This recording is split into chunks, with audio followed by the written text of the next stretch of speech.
Memory organization in 8051 microcontroller हे आपण बघणार आहे. काय बघणार आहे? Memory organization in 8051 microcontroller. म्हणजे 8051 मायक्रोकंट्रोलरमध्ये कशा पद्धतीचं मेमरीचं व्यवस्थापन होतंय, कशा पद्धतीची मेमरी वापरली जाते ते बघ. It has internal memory which is divided into programme memory and data memory. तर याच्यामध्ये जी इंटरनल मेमरी आहे ती दोन याच्यामध्ये विभागल्या जाते. कोणकोणती रे? एक प्रोग्राम मेमरी आणि दुसरी डेटा मेमरी किंवा डाटा मेमरी. ओके, आता बघा प्रोग्राम मेमरी याच्यामध्ये रॉम म्हणजे read only memory is use for permanent storing program executed while. बघा इथं दुसरा पॉईंट. प्रोग्राम मेमरी काय आहे? Is use for permanent storing program being executed. जे प्रोग्राम एक्झिक्यूट होतात त्याला परमनंटली स्टोअर करण्यासाठी आपण काय वापरतो? परमनंट मेमरी वापरतो. आणि डेटा मेमरी म्हणजेच RAM is use to store temporary data and placing immediately result and variables. म्हणजे हे परमनंट स्टोरेजसाठी आपण काय वापरतो? रॉम वापरतो. आणि टेम्पररी डेटा आणि प्लेसिंग करण्यासाठी, स्टोअर करण्यासाठी काय वापरतो? रॅम वापरतो. इथं लक्षात. आता बघा 8051 microcontroller family it has most a few KB ROM and 128 or 256 byte of RAM. Okay, म्हणजे याच्यात काही केबीचं काय रॉम आहे आणि 256 बाईटचं रॅम आहे. तर रॅम किती? 128 ते 256 आणि रॅम किती? 128 ते 256. रॅम किती? 128 ते 256 आणि रॉम किती? तर काही केबीमध्ये. तर केबी किती? इंटरनल असेल तर 4 KB आणि एक्सटेरियर असेल तर 64 KB पर्यंत. तर बघा the 8051 microcontroller family has 16 bit address bus and can address 256 आहे का 216 आहे? 256 दॅट इज 60 216. ॲड्रेस 256 आहे आणि 64 KB मेमरी आहे. Memory 64 KB memory. बघा तर याच्यामध्ये 16 बीटचे ॲड्रेसिंग बस आहेत आणि ॲड्रेस किती? 256 लोकेशन आणि म्हणजेच 64 KBची मेमरी आहे. तर आता त्याच्यामध्ये दोन मेमरी ती एक 1 बाय 1 आपण बघू. ओके, त्याच्यामध्ये दोन मेमरी आहे आणि 1 बाय 1 बघू आपण. तर पहिली आहे प्रोग्राम मेमरी. पहिली कोणती मेमरी आहे? Program memory. तर प्रोग्राम मेमरी किती? 4 KB of internal program memory and can be executed up to can be extended up to 64. म्हणजे program memory, internal program memory जी आहे किती रे? 4 KBची. पण ती एक्सटेंडेड किती होऊ शकते? 64 KB होऊ शकते. लक्ष द्यायचं बाळे. इंटरनल प्रोग्राम मेमरी 4 KBची आहे परंतु ती 64 KBपर्यंत एक्सटेंडेड होऊ शकते. आता त्यासाठी तुम्हाला एक स्ट्रक्चर समजून सांगतो. EA okay, enable access. तर याच्यामध्ये हे जर 0 असेल तर 8051 is completely ignore the internal memory. जर हे जर 0 असेल तर इंटरनल मेमरी इग्नोर केले जाते and start execution program store in external memory. जर हे जर 0 असेल तर इंटरनल मेमरी जी आहे ती काय केली जाते? इग्नोर केली जाते आणि एक्झिक्युशन ऑफ प्रोग्राम कुठं होतो? एक्सटर्नल मेमरीमध्ये होते. ओके, पुन्हा एकदा सांगतो. जर इनेबल ॲक्सेस हे जर 0 असेल याचा अर्थ काय? इंटरनल मेमरी इग्नोर केली जाते आणि execution of program in external memory. Okay, आता इनेबल 1 जर असेल तर काय? Execution of program from internal रॉममध्येच होणार. ओके, आणि नंतरचं एक्झिक्युशन जे आहे हे पुढं जाणार आणि ॲडिशनल मेमरी लागली तर तुम्ही ती ॲड करू शकता. पण कुठं? इंटरनल मेमरीमध्येच. हे EA1 जर EA इज इक्वल्स टू 1 असेल तर हे इंटरनल मेमरी आणि EA इज इक्वल्स टू 0 असेल तर याला एक्सटर्नल मेमरी. तर हे आपण सर्किट डायग्राम थ्रू बघू. ओके, हे समजलं? पुन्हा एकदा सांगतो 2 मिनटात. मेमरी ऑर्गनायझेशनमध्ये दोन मेमरी आहेत. कोणत्या? एक प्रोग्राम मेमरी आणि दुसरी डेटा मेमरी. तर ती प्रोग्राम मेमरीची डायग्राम आहे, ही डेटा मेमरीची. हे दोन्ही बघणार आहेत आपण. ओके. तर प्रोग्राम मेमरी काय करते? परमनंट स्टोरेज करते. आणि डेटा मेमरी काय करते? टेम्पररी स्टोरेज करते. ओके. आणि याच्यामध्ये जी मेमरी आहे याच्यामध्ये रॉम जी आहे तर काही KB मध्ये, किलोबाईटमध्ये, आणि रॅम जी आहे ते 128 ते 256 बाईटमध्ये. ओके. आणि याच्यामध्ये 256 लोकेशन आहे, 64 KB मेमरी आहे. तर ते आपण बघणार आहे. तर ही 4 KBची इंटरनल मेमरी आहे, पण एक्सटेंडेड किती होऊ शकते?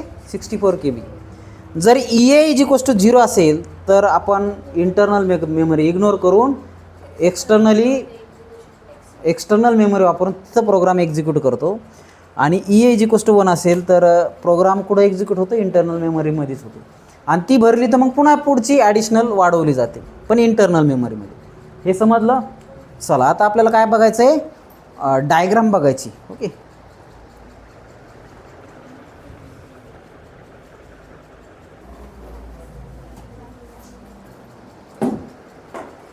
बघा, जर EA=0 असेल तर काय रे? एक्सटर्नल रॉम मेमरी किती? 64 KB पर्यंत. किती? 64 KB पर्यंत. आणि जर EA=1 असेल तर किती KB पर्यंत? 4 KB पर्यंत. किती? 4 KB पर्यंत. ही तुमची एनेबल रॉम आहे 4 KB पर्यंत. 4 KB एम्बेडेड रॅम म्हणजे इनबिल्ड रॉम. आणि लागली तर अजून 64 KBची तुम्ही मॅक्सिमम वाढवू शकता, ॲडिशनल रॉम लावू शकता. येतं का लक्षात? हे काय रे? Program memory. प्रोग्राम मेमरी किती आहे? 64 KBची. 4 KB तिथं असते, पण एक्सटेंडेड 64 KB. मग आता ही 4 KBची आहे. एम्बेडेड रॅम किती? 4 KBचीच आहे.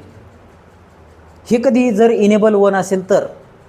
आता समजा 4 KB भरली तर मग लगेच पुन्हा ॲडिशनल ॲडिशनल 64 KB लावू शकतो आपण 400H to FFFFH पर्यंत ॲड्रेस. आणि समजा इनेबल=0 असेल तर मग काय करायचं रे? एक्सटर्नल मेमरीला द्यायचं आहे. म्हणजे तिथं प्रोग्राम एक्झिक्यूट कुठं होणार आहे? एक्सटर्नल मेमरीला. आणि इंटरनल मेमरी टोटल इग्नोर होणार आहे. हे कोणाकोणाला समजलं रे? लक्ष द्या सगळे. 2 टाईपच्या मेमरी आहेत, एक डेटा मेमरी आणि एक कोणती? एक डेटा मेमरी आणि एक प्रोग्राम मेमरी. हे 64 KBची आहे. किती? अरे किती KBची आहे?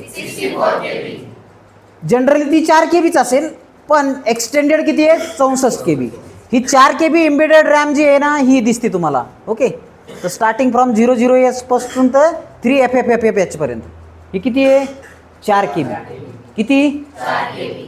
समजा हे भरलं तर नंतरचा प्रोग्राम जो आहे, नंतरचे ऑपरेशन कुठं एक्झिक्यूट करणार आहे? ॲडिशनल रॉममध्ये 64 KBमध्ये. आणि त्याचा ॲड्रेस 400H to FFFFH आहे. हे कोणाकोणा समजलं? आता समजा हे कधी रे? इनेबल 1 असल्याच्या नंतर. कधी? इनेबल 1 असल्याच्या नंतर. ते आपण इथंच बघितलं. समजा इनेबल 0 असेल तर मग इंटरनल मेमरी टोटली इग्नोर केल्या जाणार. प्रोग्राम एक्झिक्युशनसाठी इंटरनल मेमरी टोटली इग्नोर केले जाणार आणि सगळी एक्झिक्युशन कुठं होणार आहे? एक्सटर्नल रॉममध्ये, जी 64 KBची असेल. कोणाकोणा समजलं आहे? चला आता आपल्याला बघायची डेटा मेमरी. हे झालं प्रोग्राम मेमरी. आता आपल्याला बघायची data memory. The internal RAM ते होतं रॉम. हे काय आहे? RAM. Internal RAM is use to store the data. हे काय स्टोअर करण्यासाठी वापरतो इंटरनल रॅम? डेटा स्टोअर करण्यासाठी. आणि रॉम कशासाठी वापरतो? Program memory. तर बघा, the total memory of 256 location. किती आहे त्याच्यात? 256 लोकेशन आहे.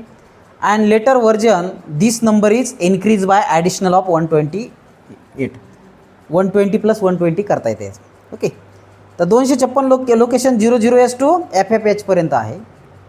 आणि first 128 internal RAM is sub divided into several block. तर हे पहिले 128 काय केले, खूप साऱ्या ब्लॉकमध्ये डिवाईड केले आणि दुसरे 128 पण वेगवेगळ्या ब्लॉकमध्ये डिवाईड केले. तर 128 location use for special function register आहेत. तर याच्यामध्ये बी रजिस्टर, ॲक्युमुलेटर, प्रोग्राम स्टेटस वर्ड, त्याच्यानंतर इंटरनल काय इंटरप्ट पॉईंटर, त्याच्यानंतर पोर्ट 3, पोर्ट 2, पोर्ट 1, त्याच्यानंतर IE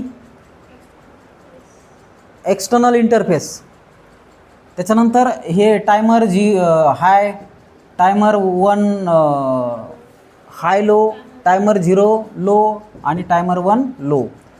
हे टायमर 0 आणि टायमर 1 हाय, हे टायमर 0 आणि टायमर 1 लो, हे टी मॉड, हे टी कॉन, हे पी कॉन, हे डेटा पॉइंटर लो हाय, त्याच्यानंतर स्टॅक पॉइंटर आणि पोर्ट 0. तर हे 128 लोकेशन आहे. कुठून चालू होते रे, 80 पासून तर FF पर्यंत. कुठून चालू होते, 80 पासून तर FF पर्यंत चालू होते. आता नंतरचे 128 जे आहेत हे किती आहेत, बँक 0, बँक 1, बँक 2 आणि बँक 3. तर हे किती आहे, 8, हे 8, हे 8, हे 8, किती झाले, 32 झाले. त्याच्यानंतर 16 बिट ॲड्रेसेबल रजिस्टर, 16 बिटचे काय आहे, ॲड्रेसेबल रजिस्टर म्हणजे हे किती आहेत, 16. त्याच्यानंतर हे 80, तो टोटल किती झाले, 128.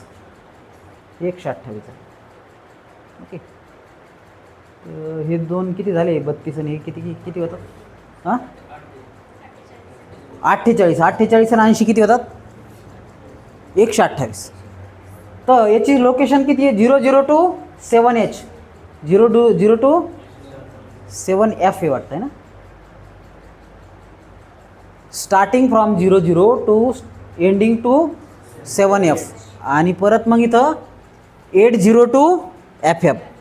तर इथं 128 लोकेशन आहेत पहिल्या ह्याच्यात आणि दुसऱ्या ह्याच्यात 128 लोकेशन. किती जणांना समजलं आहे, परत 2 मिनटं लक्ष द्या. तर हे काय डेटा मेमरी ऑर्गनायझेशन, ह्याच्यामध्ये रॅम असते. रॅम किती आहे, 256ची. पहिले 128 भरल्याच्यानंतर दुसरेचा विचार होतो. तर 256 लोकेशन 00H to FFH पर्यंत आहे आणि ते कसे ते डायरेक्ट इथं दाखवतो तुम्हाला. पहा 00 पासून सुरू होतं, बँक 0, बँक 1, बँक 2, बँक 3 म्हणजे 32.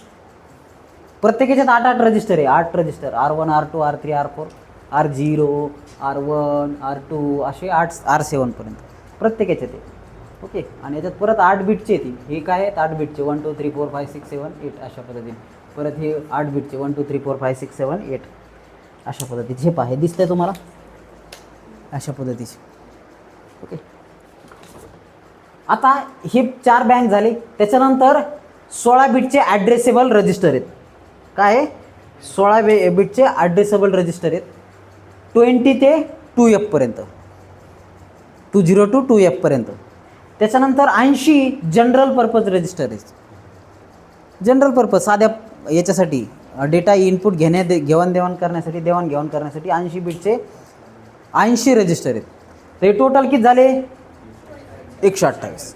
किती झाले, 128. मग 80 पासून तर FF पर्यंत परत किती आहे, 128. तर याच्यामध्ये port 0, stack pointer, DPL, DPH, PCON, TCON, TMOD, हे टायमर 1 आणि हाय, 1 आणि 0 लो आणि हाय. त्याच्यानंतर एसकॉन, FBUF, त्याच्यानंतर P1 IP, त्याच्यानंतर P3 प्रोग्राम स्टेटस वर्ड, ॲक्युमुलेटर आणि रजिस्टर B. तर अशा पद्धतीने 128 लोकेशन आहे स्पेशल फंक्शन रजिस्टरचे. So this is a memory location of 8051 microcontroller. समजलं. परीक्षेमध्ये विचारण्याची दाट शक्यता हा पण क्वेश्चन, जसा पॉवर मोड पण महत्त्वाचा आहे तसा हा पण क्वेश्चन महत्त्वाचा आहे. ओके. सो राईट डाऊन दिस.